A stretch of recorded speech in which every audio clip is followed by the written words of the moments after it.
नमस्कार, आप देख रहे हैं N24 न्यूज गुजरात। सूरत शहर के कतरगाम विस्तार में विजिलेंस ने छापा मारकर विदेशी शराब के साथ 3 आरोपी को गिरफ्तार किया।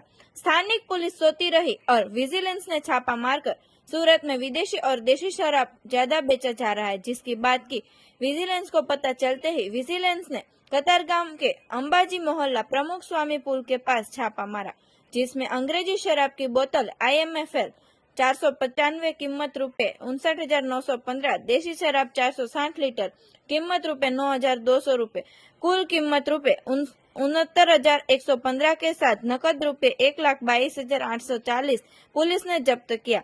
विजिलेंस ने छापा मारते ही 5 मोबाइल रुपए 25,000 के मिलाकर कुल मुद्दामाल 2,17,400 के साथ 3 आरोपी को गिरफ्तार किया। आरोपी के नाम जीतू प्रकाश बेरा, सागर हरीश खुटिया, रंजन केम साउथ। साथ में 3 आरोपी को वांटेड भी जाहिर किया गया है।